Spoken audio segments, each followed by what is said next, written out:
सफर पर हैं मनमोहन। बात कर रहे हैं भारत के पूर्व प्रधानमंत्री डॉक्टर मनमोहन सिंह की, जिनकी अंतिम यात्रा निकाली जा रही है। तस्वीरें आपके सामने।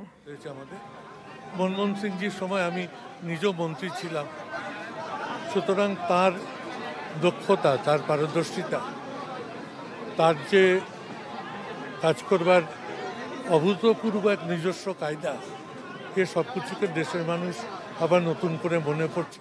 এটা আমাদের ভালো লাগছে। আগামী প্রজন্মের কাছে উনি একটা। तो ये आप सीधी तस्वीरें इस वक्त देख रहे हैं 24 अकबर रोड कांग्रेस मुख्यालय। वहाँ से डॉक्टर मनमोहन सिंह का जो पार्थिव शरीर है वो अब निकल रहा है अपने अंतिम यात्रा की ओर। अब डॉक्टर सिंह का ये पार्थिव शरीर यहाँ से सीधा निगमबोध घाट ले जाया जाएगा। राजीव रंजन हमारे सहयोगी हमारे साथ जुड़ रहे हैं। राजीव, ये पूरा जो यात्रा अब निकल पड़ी है किस रूट से होती भी जाएगी और 11:15 बजे का वक्त बताया जा रहा है, पूरे राजकीय सम्मान के साथ डॉक्टर सिंह को अंतिम विदाई दी जाएगी? बिल्कुल आपने सही कहा। डॉक्टर मनमोहन सिंह का जो पार्थिव शव आप देख सकती हैं कि कांग्रेस हेडक्वार्टर से बाहर निकल गया है और जो सेना का जो वाहन है जिसको गन कैरेज कहा जाता है उस पर उनका अंतिम शव रखा जा रहा है। और पीछे जो आप ब्लैक कलर की गाड़ी देख रही होंगी उसमें जो है डॉक्टर मनमोहन सिंह के जो परिवार के लोग हैं वो उसमें मौजूद है, उनकी बेटी मौजूद है, उनकी पत्नी मौजूद है। और यहाँ से जो है ये जो सेना का जो गन कैरेज वाहन जो है ये निगमबोध जाएगा। और इसके रूट की बात करें तो यहाँ से जनपथ, इंडिया गेट राउंड, अबाउट तिलक मार्ग, ITO रिंग रोड होते हुए निगमबोध घाट तक पहुँचेगा। और 11:15 बजे के आसपास जो है वहाँ पर जो है अंतिम संस्कार होगा। यहाँ देख सकते हैं कि कांग्रेस के कार्यकर्ता जो हैं सैकड़ों की तादाद में पहुंचे हुए हैं। तमाम जो कांग्रेस के बड़े नेता की बात करें सब लोग यहाँ पहुंचे हुए हैं। मल्लिकार्जुन खड़गे यहाँ पहुंचे हुए हैं और राहुल गांधी पहुंचे हुए हैं, सोनिया गांधी यहाँ पहुंचे। तो क्या खास क्या आम जो कांग्रेस के तमाम नेता यहाँ पहुंचे हुए हैं। जो कल जो लोग नहीं पहुँच पाए हुए थे सुरक्षा घेरे की वजह से आज जो है कांग्रेस मुख्यालय में उनका शव रखा गया था। और देख सकते हैं कि कितने लोग उनको अपनी नम आँखों से उनकी विदाई दे रहे हैं, उनको श्रद्धांजलि दे रहे हैं। कि मनमोहन सिंह का जो डॉक्टर मनमोहन सिंह का कुछ कद ही इस तरह का था कि एक जो उनकी सादगी थी, जो उनकी ईमानदारी थी और जो उनका जो सहजता था वो कम से कम यहाँ दिख रहा होगा। कि आप देखिए पूरा जो सेना के वाहन में ये सारा जो है सब लोग होते हुए निगमबोध घाट पहुँचेंगे और वहाँ पर जो है राइफल की उन्हें सलामी दी जाएगी। जो परंपरा होता है पूरे सैन्य सम्मान के साथ निगमबोध घाट पर राष्ट्रपति द्रौपदी मुर्मू पहुंचेंगे, प्रधानमंत्री वहां पहुंचेंगे और तमाम जो डिग्निटी जिसको कह सकते हैं रक्षा मंत्री पहुंचेंगे, तीनों सेनाओं के प्रमुख पहुंचेंगे। और यहाँ देखिए एक एक करके तमाम आप नेता की बात करें, कांग्रेस की बात करें, कार्यकर्ता से लेकर हर कोई आपको यहाँ दिखेगा। कुछ आपको ऐसे चेहरे भी दिखेंगे जो डॉक्टर मनमोहन सिंह के मंत्रिमंडल में काम कर चुके हैं, चाहे पी चिदम्बरम की बात ले ले, सुशील कुमार शिंदे की बात ले ले, ऐसे तमाम चेहरे यहाँ पर दिखेंगे। कांग्रेस के नेता की बात करें, भूपेंद्र सिंह हुड्डा यहाँ पर आए हुए हैं, तो कई लोग के परिवार आए हुए हैं। एक एक करके सारे जो है जो कांग्रेस के जो नेता जो हैं अपने जो एक बड़े नेता जिसको सालोट जिसको कहते हैं डॉक्टर मनमोहन सिंह की अंतिम विदाई यहाँ पर दे रहे हैं। जी राजीव, आप हमारे साथ बने रहे। हमारे साथ स्टूडियो में दो खास मेहमान भी जुड़ गए हैं, दो वरिष्ठ पत्रकार। अरविंद मोहन जी हमारे साथ हैं, साथ ही वरिष्ठ पत्रकार रेणु मित्तल जी भी हमारे साथ है। रेणु जी, यहाँ पर हम तस्वीरों में देख रहे हैं पूरा जिस तरह से अंतिम यात्रा अब निकल रही है डॉक्टर सिंह की। एक बड़ी क्षति है कांग्रेस के लिए, देश के लिए भी। एक ऐसा नेता जो अपनी सादगी के लिए जाना जाता था, अर्थशास्त्र में महारत जिसकी थी और हाल फिलहाल तक राज्यसभा में मेंबर एक काफ़ी एक्टिव वो रहे हैं। हाँ बिल्कुल। अभी इसी साल, अभी तो हम दिसंबर में ही हैं, इसी साल अप्रैल में वो रिटायर हुए हैं। 5 टर्म उनकी राज्यसभा में रही और उनका कंट्रीब्यूशन जो था वो इकोनॉमिक भी था, पॉलिटिकल भी था। तो ये जो जिस तरह से उन्होंने सरकार चलाई 10 साल, उसमें जो उन्होंने एक यार्ड स्टिक सेट किया ईमानदारी का, खुद के पर्सनल जो उनकी क्रेडिबिलिटी थी, उनकी ईमानदारी थी। और जिस तरह से वो हर वर्कर हो या लीडर हो या पत्रकार हो या जो भी लोग हों, उनके पास हर किसी के पास एक कहानी है डॉक्टर मनमोहन सिंह के बारे में कहने के लिए, क्योंकि बहुत सालों से वो एक्टिव थे पॉलिटिक्स में। मुझे याद है नरसिम्हा राव के टाइम में जब वो फाइनेंस मिनिस्टर बने थे तो जो आंध्रा के MPs थे वो बड़े नाराज़ रहते थे डॉक्टर मनमोहन सिंह से, क्योंकि उनका रिफॉर्म्स का प्रोसेस शुरू हो गया था।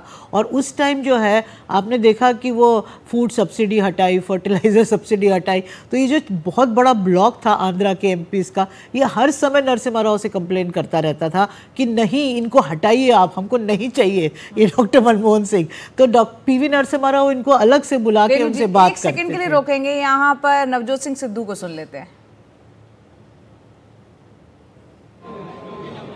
बड़ा दिल होना चाहिए, लेकिन अगर शरीर 100 किलो का हो और दिल चिड़िया का हो फिर ऐसा होता है। Thank you. आपको लगता है तो नवजोत सिंह सिद्धू, इनका एक बयान भी काफी वायरल हो रहा है। एक वक्त में उन्होंने डॉक्टर सिंह के सामने ही कहा था कि आप सरदार भी हैं, असरदार भी हैं, और उसके बाद खिलखिलाकर डॉक्टर सिंह हंसे थे। और वो जो मुस्कान, बच्चे वाली मुस्कान थी जी, आप उनके व्यक्तित्व का जिक्र कर रही थी। हाँ, तो उस टाइम जो है वो सीपीपी की जब मीटिंग होती थी तो नरसिम्हा राव को ग्रीट किया जाता था, लीडर थे वो। और बाकी उसके बाद जो आंध्रा के एमपी शुरू हो जाते थे फिर वो बंद ही नहीं होते थे। तो उन्होंने कहा आप किसी भी कीमत पे इनको हटाइए। तो ये एक प्रोसेस था कि जो रिफॉर्म शुरू हुए, इकोनॉमिक रिफॉर्म्स, जिसका आज हम बेस देख रहे हैं, जो 5 ट्रिलियन इकोनॉमी की बात हो रही है, उसका बेस वहीं से शुरू हुआ था। मैं तो उससे और आगे जाऊंगी और कहूंगी कि राजीव गांधी के टाइम पे जो कंप्यूटराइजेशन शुरू हुआ, जिस तरह से लाइसेंस राज को हटाने की कोशिश हुई, और उस प्रोसेस को फिर वो रुका ही नहीं, वो चलता चला गया। और वर्ल्ड लीडर्स, ओबामा ने कहा कि जब मनमोहन सिंह बोलते हैं तो दुनिया सुनती है। उनके बहुत सारे एस्पेक्ट्स थे। एक बात जो बहुत लोग नहीं बोल रहे हैं कि उनको पाकिस्तान में बहुत इंटरेस्ट था, पाकिस्तान से वो बहुत अच्छे रिलेशंस चाहते थे। और जब वो नवाज शरीफ से मिले तो बीजेपी का बहुत ज़्यादा क्रिटिसिज्म आया, कांग्रेस पार्टी थोड़ी घबरा गई। उन्होंने डॉक्टर मनमोहन सिंह को उस तरह बैक नहीं किया जिस तरह से करना चाहिए था। और वो कश्मीर को भी लेके बहुत चिंतित रहते थे, उसमें भी वो चाहते थे कि बातचीत हो, डायलॉग हो, रेजोल्यूशन हो। पर ये सब हुआ नहीं, क्योंकि कांग्रेस पार्टी ने सोचा कि जो बीजेपी का जो प्रोपेगेंडा मशीनरी है और जिस तरह से वो अटैक करते हैं, तो उससे फिर हमको जो पार्टी को नुकसान होगा। तो इसलिए बहुत ज़्यादा उस पर आगे काम नहीं किया। पर डॉक्टर साहब का बहुत ज़बरदस्त इंटरेस्ट था इसमें, और वो बहुत ज़्यादा इस पर बात भी करते थे लोगों से कि किसी तरह से हमको रिजॉल्व करने चाहिए ये इश्यूज़। ये एक पॉलिटिकल साइड था उनका। और जो लोग कहते हैं कि वो कमज़ोर प्रधानमंत्री थे, मेरे ख्याल में ऐसा नहीं था। वो बड़े बड़े स्कीम्स लाए जिससे उनको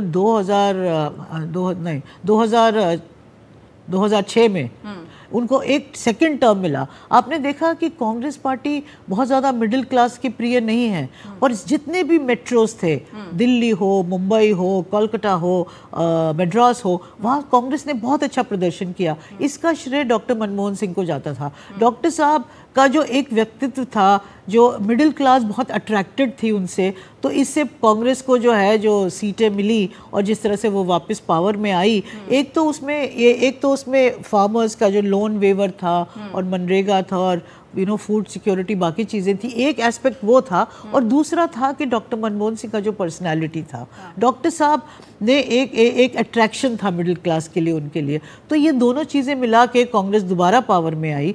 और उसके बाद जो सेकंड टर्म रहा वो थोड़ा प्रॉब्लमेटिक रहा। बहुत सारे करप्शन के चार्जेस आए उनके मंत्रियों पे, क्योंकि अलायंस गवर्नमेंट थी और जैसे डीएमके के थे। उन्होंने एक मैं बात ये कहना चाहूँगी कि उन्होंने जो स्ट्रिक्ट स्टैंड लेना चाहिए था कुछ एलाइज के ऊपर, वो उन्होंने नहीं लिया। मेरे को लगता है इसलिए कि वो चाहते नहीं थे कि सरकार शेकी हो या डगमगा जाए या सरकार में प्रॉब्लम्स हों। तो इसलिए वो कई बार आधी आंख बंद करके वो उनका राज चलता रहा। और जो करप्शन के जो इश्यूज़ थे, जो इंडिया अगेंस्ट करप्शन बना, उसमें जो है बहुत सारे एस्पेक्ट्स हैं जो पता नहीं यहाँ ठीक होगा बोलना है नहीं। जो जिस तरह से घेराबंदी हुई कांग्रेस पार्टी की, बहुत सारी चीज़ें कोर्ट में थी, अभी तक उन पे कुछ भी नहीं निकला है। 2Gs तो आरोप कई लगे, लेकिन कई चीजें वैसे निकल कर आई नहीं। और उसके बाद उन्हें सत्ता से जाना भी पड़ा था। एक बार हम अपने दर्शकों को बता रहे थे, ये तस्वीरें कांग्रेस मुख्यालय के बाहर की है, जहां पर आप राहुल गांधी को देख रहे हैं। ये वो वाहन है जिसमें डॉक्टर मनमोहन सिंह का पार्थिव शरीर रखा हुआ है, और यहाँ से ये वाहन सीधा निगमबोध घाट जाएगा, जहाँ 11:15 बजे का वो वक्त बताया जा रहा है जब पूरे राजकीय सम्मान के साथ उनको अंतिम विदाई दी जाएगी, उनका अंतिम संस्कार किया जाएगा। तमाम जो परिवार के लोग हैं डॉक्टर सिंह के, वो भी साथ में यहाँ पर मौजूद हैं। और ये तस्वीरें आप देख रहे हैं, राहुल गांधी उस वाहन में नजर आ रहे हैं। अरविंद जी भी हमारे साथ हैं, अरविंद मोहन जी। अरविंद जी, यहाँ रेणु मित्तल जी जिस तरह से बात कर रही हैं, आप किस तरह से पूरा उनके कार्यकाल का, चाहे एक अर्थशास्त्री के तौर पर देखें, प्रधानमंत्री के तौर पर देखें, आप किस तरह से उनके व्यक्तित्व को देखते हैं? खासतौर से डॉक्टर सिंह ने जब खुद कहा कि हिस्ट्री जो है, इतिहास जो है, उम्मीद करते हैं कि उनके प्रति दयालु रहेगा, कृपालु रहेगा, आप कैसे देखते हैं? देखिए, हिस्ट्री क्या है वो 2 दिन में पिछले दिखाई दे रहा है कि इतिहास किस तरह से उनको याद करता है। जी जी। दुनिया भर से जो रिएक्शन आ रहे हैं, अपने देश में जिस किस्म के रिएक्शन हैं और जिस तरह से लोग उनको अचानक लग रहा है कि, लेकिन ये भी सच्चाई है कि जिस वक्त उन्होंने ये बयान दिया उस वक्त वो एक कमज़ोर स्थिति में थे और कमज़ोर पॉलिटिशियन साबित हो रहे थे। अभी रेणु जो कहानी सुना रही थी वो सब उस दौर की हैं जब वो कमज़ोर पॉलिटिशियन साबित हुए और बड़े इकोनॉमिस्ट थे और बहुत सारे फैसले किए उन्होंने मजबूती से। मुल्क आज जिस स्थिति में है, ख़ासतौर से आर्थिक स्थिति में, उसका काफ़ी श्रेय डॉक्टर मनमोहन सिंह को जाता है। और सिर्फ लिबरलाइजेशन के लिए नहीं, लिबरलाइजेशन का दबाव दुनिया से उन पे आया और उसको उन्होंने बहुत अच्छे तरह से हैंडल किया और अच्छे ढंग से चीज़ों को यहाँ लागू किया। लेकिन एक रोक उन्होंने हर जगह लगाई कि कहाँ तक हिंदुस्तान के हित में होगा, नहीं होगा। अगर आप लिबरलाइजेशन के फेज़ को देखेंगे दुनिया भर में तो आपको दिखाई देगा कि काफ़ी सारे देश हमसे ज़्यादा तेज़ी से कदम उठा रहे थे, लेकिन वो मुंह के बल गिरे। उनकी अर्थव्यवस्था, अभी पड़ोस का हमारा लंका मुंह के बल गिरा, उसके बाद उसकी हालत खराब। भारत की हालत खराब नहीं हुई। लेमन ब्रदर्स से लेके सारी दुनिया में जो 2008 का क्राइसिस आया उसको मनमोहन सिंह ने चुटकी बजा के संभाल लिया। तो एज ए इकोनॉमिस्ट बहुत बड़े थे। और दूसरी ओर ये भी था कि जो लोकल दबाव आया, अभी रेणु आंध्रा के एमपीओं की बात कर रही थी, हमने देखा कि अमेरिका से दोस्ती के सवाल पे लेफ्ट का विरोध हुआ। तो सब सवालों को उन्होंने बड़े अच्छे ढंग से उन दबावों को, और उन्हीं का दबाव नहीं था लिबरलाइजेशन के प्रति, क्योंकि वेस्टेड इंटरेस्ट पुराने इकोनॉमिक पॉलिसी के थे, पॉलिटिकल ग्रुपिंग्स के थे, अलग अलग ट्रेड यूनियंस का दबाव था, सबको उन्होंने बड़ी आसानी से हैंडल किया। लेकिन जो पॉलिटिकल झगड़े शुरू हुए उसको वो मुझे लगता है कि ठीक से हैंडल नहीं कर पाए। एक मामले में वो भाग्यशाली थे कि उनको पॉलिटिकल झगड़ों से निपटना नहीं पड़ा। सोनिया गांधी ने उनको फ्री हैंड दिया और सोनिया गांधी ही सब निपटा लेती थी ऊपर। लेकिन ये जो क्राइसिस शुरू हुआ बाद के दौर में, जब कई झूठे सच्चे आरोपों से लेके उनकी घेराबंदी हुई, रेनकोट में नहाते हैं और इस तरह के जुमले उनके लिए उछाले जाते, उस दौर में मुझे लगता है वो कमज़ोर साबित हुए अपने को बचाने में, पार्टी को बचाने में। और आज 92 साल के लिए ये भी कहा जाता है अरविंद जी कि मौन मोहन करके जब उनके प्रति कटाक्ष किया गया, वही मौन जो है, वो चुप्पी जो है, उनकी ताकत भी बताई गई। नहीं, ताकत का नतीजा आप देखिए ना, ताकत का नतीजा ये हुआ कि खुद चुनाव हारे, कांग्रेस हार गई, आज तक कांग्रेस वापस नहीं आई। फिर उसके बाद और जो लोग सत्ता में आए उन्होंने जो बातें कही और जो वायदे किए और जिस किस्म के आरोप लगे, अब मनमोहन सिंह के अपने जो प्रेस एडवाइज़र हैं वो महाराज बाहर निकल के क्या किताब लिख रहे हैं, उनके साथ के लोग सीएजी के हेड जो हैं वो क्या क्या आरोप लगाते रहे और उन आरोपों से सरकार को और पार्टी को और मुल्क को, मैं कहूँगा, क्या क्या क्षति हुई, इन चीज़ों का भी मूल्यांकन होना चाहिए। और ये अगर मनमोहन सिंह नहीं कर पाए कि अपना प्रेस एडवाइज़र भी ठीक से अपॉइंट करें ऐसे आदमी को, भरोसे के आदमी को, तो ये कहीं ना कहीं उनके लिए कमजोरी के निशान है। और 92 साल की उम्र में और इतना कुछ हासिल करने के बाद अगर उनकी डेथ हुई है तो पुराने हिंदुस्तानी समाज और हिंदू समाज के हिसाब से अगर देखेंगे तो ये कई लोग जश्न मनाने का वक्त भी मानते हैं, इसको मौत का दुख मनाना और नुकसान का नहीं, क्योंकि वो अपना भरा पूरा जो भी करना था वो करके गए।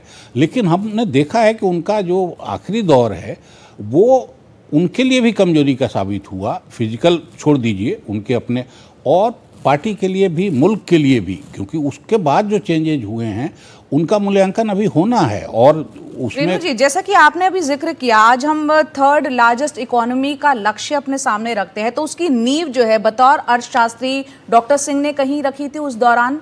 बिल्कुल बिल्कुल, इसमें कोई शक ही नहीं है।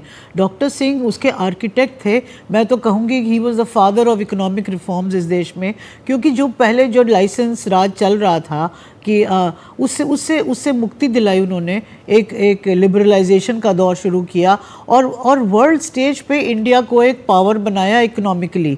जब रिसेशन में दुनिया के बैंक्स और कंपनीज बैठ रही थी, तब डॉक्टर मनमोहन सिंह ने पूरी तरह संभाल के इकोनॉमी को हाथ में रखा और बिल्कुल उनको सही रास्ता दिखाया। तो ये तो बिल्कुल सही बात है कि उन्होंने ये as finance minister and then again as prime minister, तो मेरे को लगता है कि जो एक ये जो बैलेंस था कि सोनिया गांधी पॉलिटिकल देखेंगी और डॉक्टर साहब इकोनॉमिक देखेंगे और बाकी जो वर्ल्ड अफेयर्स हैं उस पर फोकस करेंगे और इंटरनेशनल लीडर से करेंगे, ये एक अच्छा वो था। सोनिया गांधी की एक NAC थी जो सोशल सेक्टर प्रोग्राम्स लेके आती थी। मुझे याद है कई बार खबर आती थी कि डॉक्टर साहब ज़्यादा खुश नहीं हैं क्योंकि वो कहते थे मेरे पास पैसा नहीं है, ये जो आप सारी स्कीम्स लेके आ रही हैं जो NAC बताती थी। पर फिर सोनिया गांधी ने कहा नहीं डॉक्टर साहब ये तो हमको करना ही पड़ेगा लोगों के लिए। तो एक बहुत बड़े सेक्युलरिस्ट थे, सोशलिस्ट भी थे टू सम एक्सटेंट। एक कॉन्ट्रडिक्शन था उनकी पर्सनालिटी में, वो लोगों के तरफ उनके जो दुख दर्द है और जो कुछ चीज़ें हैं। एक बार एक कॉर्पोरेट मीटिंग हो रहा था जिसमें उन्होंने कहा कि नहीं हमको ये नक्सल्स बहुत प्रॉब्लम कर रहे थे, तो उन्होंने कहा कि उनको भी तो हक है जीने का, उनके लिए भी तो हमें कुछ करना है। मनरेगा का अगर हम बात करें, जो नरेगा उस वक्त हुआ करती थी, या फिर अगर हम बात करें कि राइट टू एजुकेशन, शिक्षा के अधिकार की बात करें, या फिर सूचना के अधिकार, फूड सिक्योरिटी एक्ट की बात करें, तो वो जो एक कॉन्ट्रडिक्शन की जो बात आप कर रही हैं, आर्थिक उदारीकरण और दूसरा समाजवाद को साथ कैसे लेकर चला जाए। एक तरफ तो वो कैपिटलिस्ट मांगने जाते थे, प्रो अमेरिका, कि ये उनकी जो पॉलिसीज थी वो उसी डायरेक्शन में थी, और दूसरी तरफ उनमें एक सेंसिटिविटी थी कि कैसे लोग ये कि अमेरिका नहीं बन सकता, यहाँ बहुत सारी प्रॉब्लम्स हैं, पब्लिक सेक्टर को हम डिसमेंटल नहीं कर सकते जो बनाया था देश की उस समय जरूरतें देखते हुए।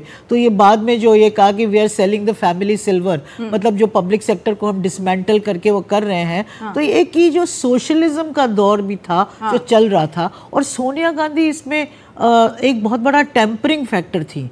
वो देखती थी कि ये इतना एक्सटेंड तक नहीं जाए। और मैं इसमें एक बात और ऐड करूंगी कि लेफ्ट का बहुत बड़ा रोल था इसमें। लेकिन वो जब परमाणु डील करके आए थे डॉक्टर सिंह अमेरिका के साथ, वही लेफ्ट जो है उस वक्त काफी दबाव उन पर बना रहा था, और उसके सरकार जाने के पूरे वहां पे चांसेस भी हुए थे। हालांकि पर डॉक्टर साहब ने पूरा अपना स्टैंड क्लियर किया कि कुछ भी हो जाए, भले ही सरकार चली जाए, ये न्यूक्लियर डील होके रहेगी, क्योंकि एनर्जी सेक्टर में जो फार फेच्ड उन्होंने सोचा 10, 15, 20, 30 साल में कैसे यूनिट सेटअप होंगे और एनर्जी का फायदा होगा, न्यूक्लियर पावर से ही हो सकता है। तो उस टाइम पर लेफ्ट ने अपना सपोर्ट विड्रॉ कर लिया। मेरे ख्याल में उस टाइम प्रकाश करात बहुत ज़्यादा हार्डलाइनर मायने जाते थे। उस टाइम अगर सीताराम येचुरी होते उनकी जगह तो शायद ये नहीं होता। वो एक मोर बैलेंस्ड और प्रैक्टिकल और प्रैग्मेटिक पॉलिटिशियन थे जो प्रकाश करात नहीं थे।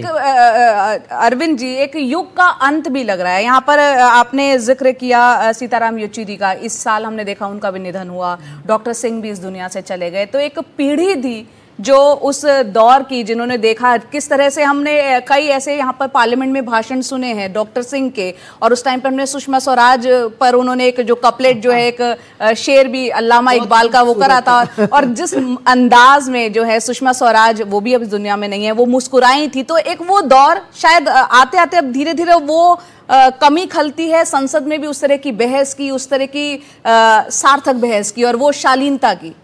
देखिए, बड़े फैसले हुए हैं उस दौर में, और बड़े फैसलों का येस और नो दोनों मजबूत ही होगा। विरोध भी उतना ही प्रबल हुआ और सपोर्ट भी उतना ही प्रबल हुआ, दोनों चीज़ें थी। लेकिन मोटिव कहीं खराब नहीं था, स्वार्थ वाला नहीं था, तो उसका विरोध कभी उस तरह पे नहीं गया पर्सनल लेवल पे बहुत, या एकदम। तो आज के तारीख में मैं कहूँगा कि वो चीज़ मिसिंग है, और जो बदलाव हो गए हैं अब उनको आगे कैसे बना के रखेंगे, उन चीज़ों की रखवाली कैसे करेंगे। जैसा मैंने कहा कि लिबरलाइजेशन जहाँ आया ज़्यादा तेज़ी से, वो देश लुढ़क गए कई। हमारे यहाँ वो सावधानी रखी गई। जब इसी मनमोहन सिंह ने किसानों का कर्ज माफ़ी किया, क्योंकि किसानों के सुसाइड के किस्से आए, खेती की मुश्किल की, तो कितना बवाल मचा।